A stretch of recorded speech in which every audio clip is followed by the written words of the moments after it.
If you really like math, then you will know the things that you learn in school is not going to be enough for you. Have you ever thought about why are there some math problems more fun than the other ones? In this video, I'm going to give you guys my 5 categories. And in fact, this is just my summary of making math videos on YouTube for the last 12 years. And usually, when I make a video on this kind of topics, I get a pretty good response from you guys. So let's have a look. First, I call this the famous ones. And of course, there are so many famous math problems, but the question should be, what makes a problem famous? In my opinion, it's either that it has a story behind it, or the question was solved by a famous mathematician. Have a look right here.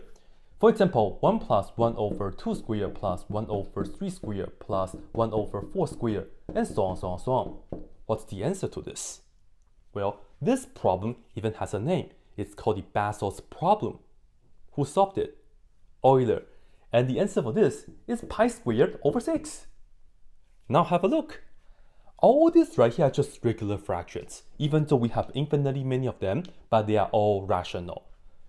But the answer right here, all of a sudden we have the irrational number pi.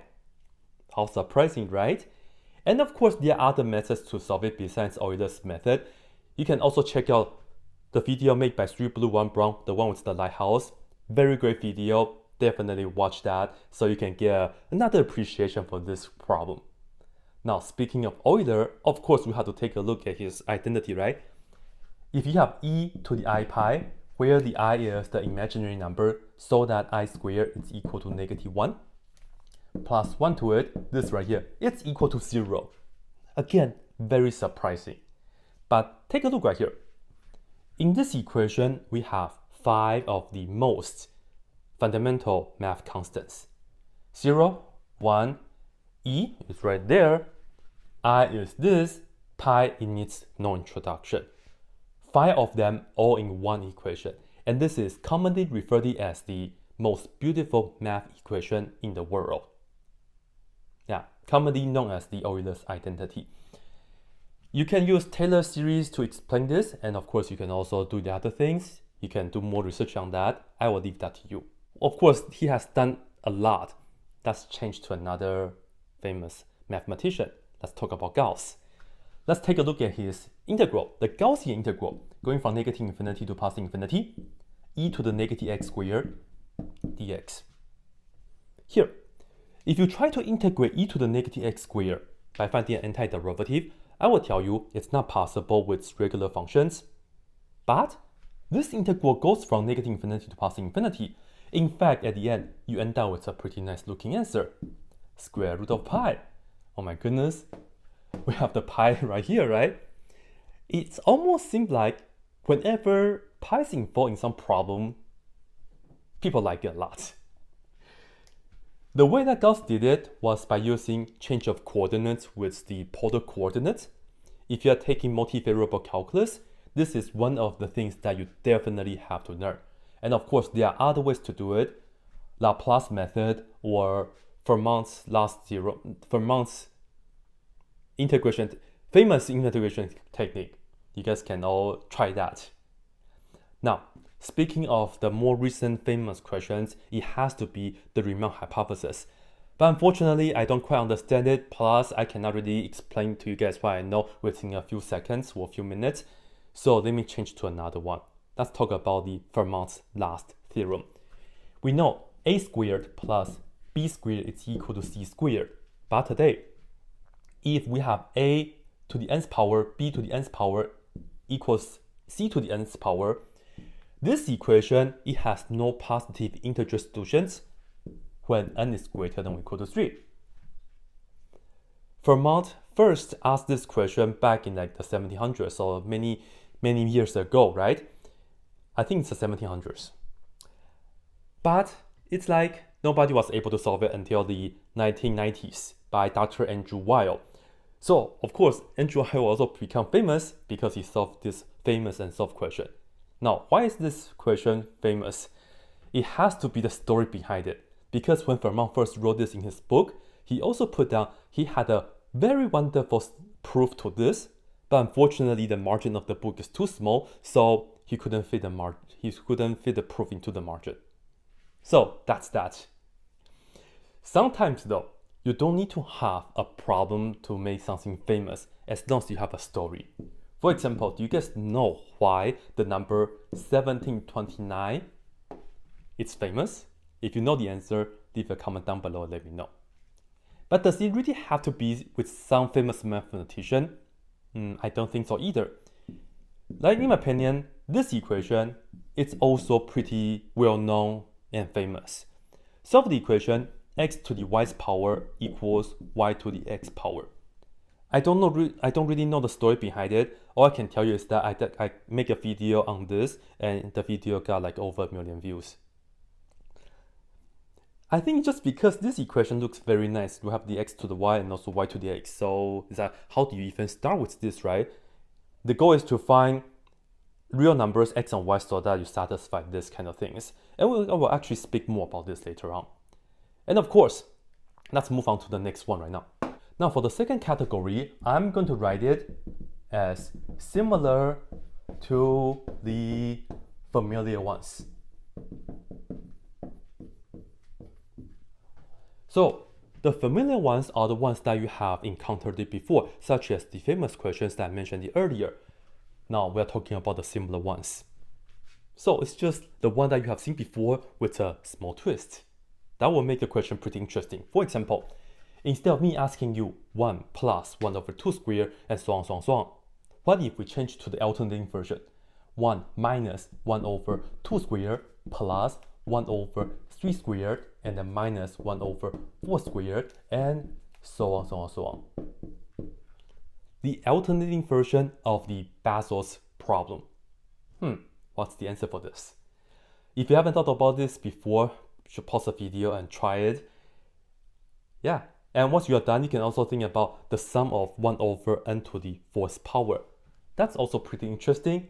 You see, this is just something similar to the familiar ones that we have. Earlier, we saw that I squared is equal to -1. So I can say square root of -1 is equal to I. Now, what if I ask you, what's the square root of I? It's kind of weird, right? You might be thinking, did I make a mistake? Because shouldn't we be putting -1 inside of the square root? Now I have the I inside of the square root. Does that mean the answer is equal to -1? No, of course not. Fun fact about this though. This is the video that I made back in 2017. That's the first video that I got over 10,000 views within 24 hours. And right now it has like over 400 million views. No, over 4 million views. Yeah, and this right here can also be categorized into the next one, which is like the impossible looking one, but I will just really say similar to something that you're familiar with because you're familiar with this and that, okay? Earlier, we also seen the Gaussian integral. Now let's change it a little bit. I will still go from -infinity to positive infinity, but instead of putting down e to the -x squared, I'm going to put down its reciprocal, -1 over x squared. Unfortunately, if I just have this integral wouldn't converge, but it's okay. I'm just going to change it a little bit, put 1 minus. Now, this right here, it's going to be doable now, and as you can see, it's definitely based on the Gaussian integral. Right? Definitely try it. And then earlier, I also went over the Fermat's last theorem. So what if I modify a little bit? Instead of a, b, and c, what if we do a to the n plus b to the n plus c to the n and then equal to d to the n? Under what condition are we going to have integer solutions? And I think some people have encountered and also tried to solve this kind of things before, and you guys can let me know. So the second category, similar to the familiar ones. For number 3, I'm going to tell you, here we have the unexpected ones. And you can also categorize this as the impossible looking ones. So earlier, when we have the square root of I, it could also be categorized right here. But the ones I really want to show you is this. Is it possible to solve sine of something that gives you 2?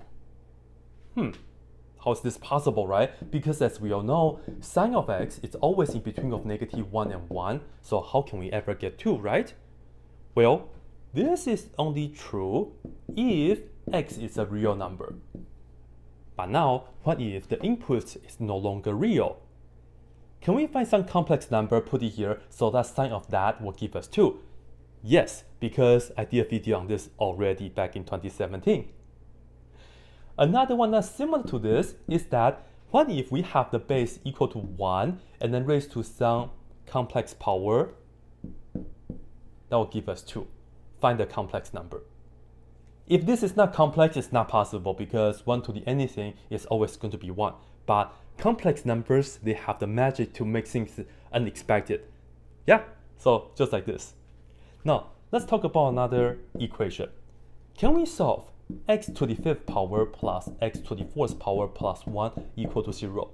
Notice this is not a quadratic, even though it has 3 terms, but this is x to the 5th power. We cannot factor this the usual way with the quadratic formula or the tic-tac-toe method or anything, right? And notice -1 is not an answer.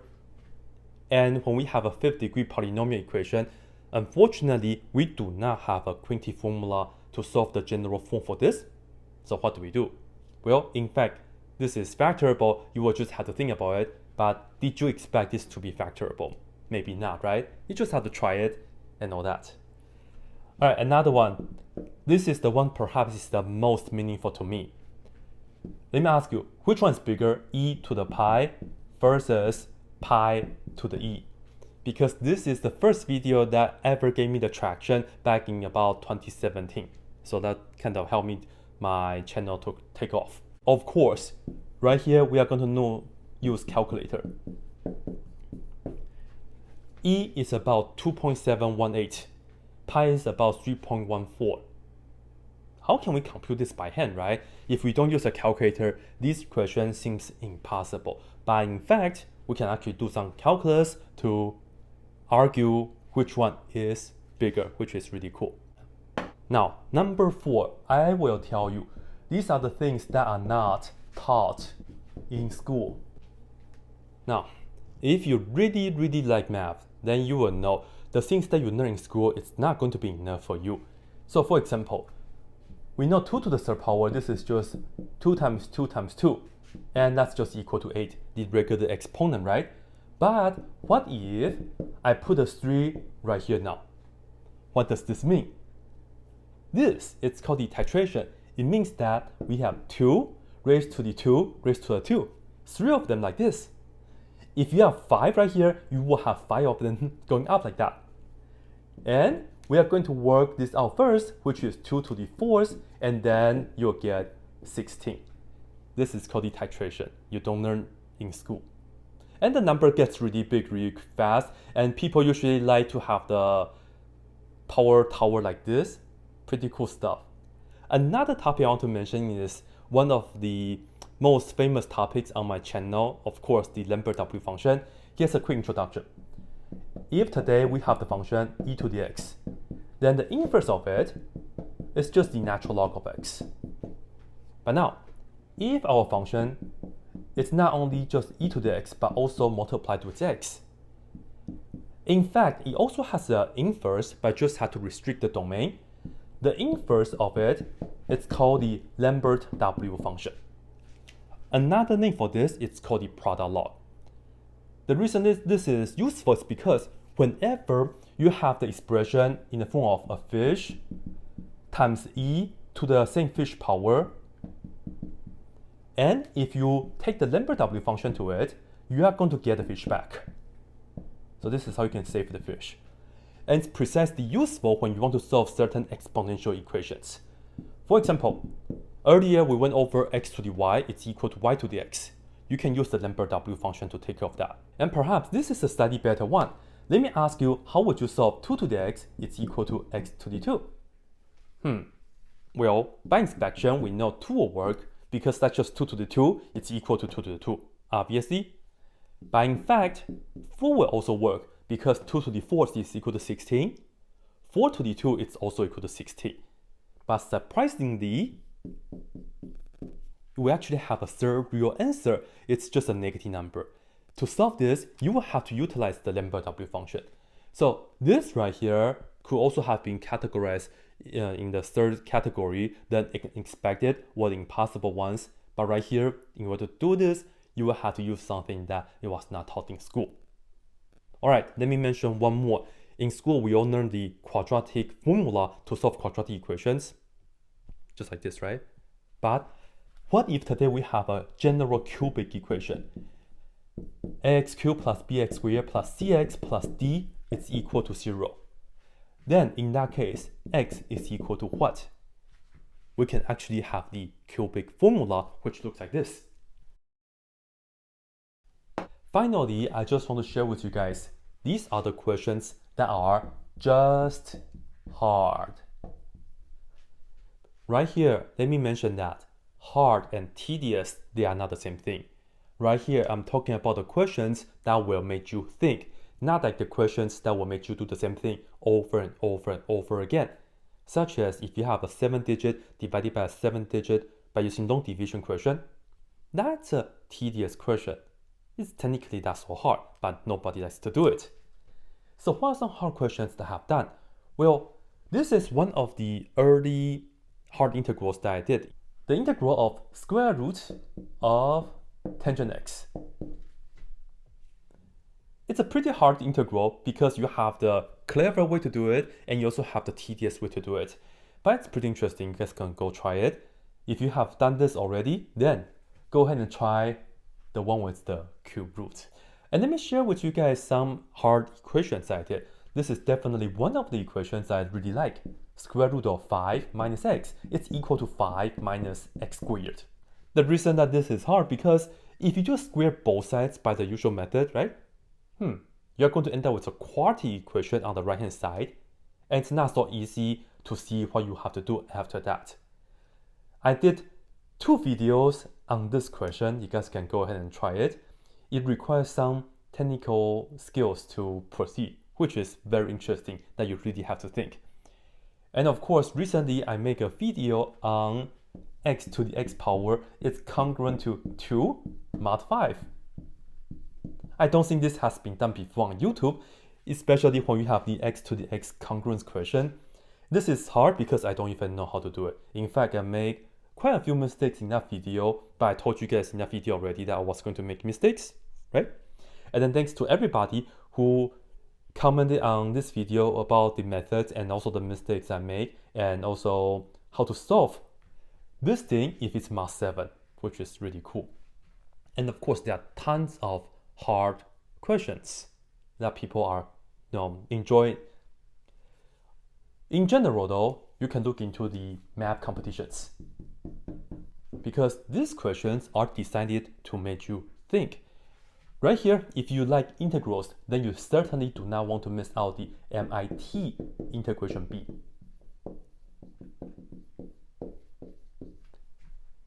They have the best integrals I've ever seen. So beautiful, so clever, and also so hard. But a lot of people like it, right? And then speaking of like solving equations, of course, you have the math competition types of equations.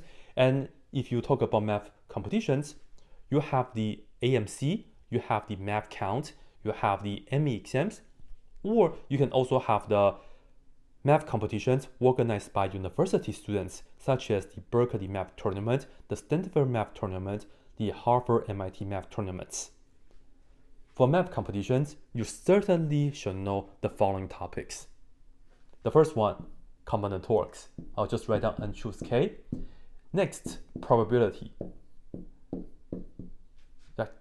This right here perhaps are the hardest thing that I have ever done. I don't like them if I don't know how to do it, but if I know how to solve it, I will love them a lot, you know? And of course, this is one of the number series questions. And then I will also have to mention geometry types of questions. So right here, let me just draw, sometimes you have a circle. Inside here, you have a triangle. And then perhaps I will have a rectangle like this. And then you have to find the area right here. I just make that up, so don't even try to solve this. I don't do that many geometry questions on my channel. One reason is because I don't like my own drawing on the whiteboard. It's hard to draw precisely. And another thing is that I don't have much training and much experience of doing geometry questions and also teaching geometry questions. So that's the reason why I don't have many geometry questions on my channels. But I know many of you guys like this. So hopefully this right here gives you guys a good summary, especially if you're also considering making math videos on YouTube. Then maybe you can start with one of these 5 categories as like a direction of what types of videos that you should make. Hopefully this right here helps. That's it.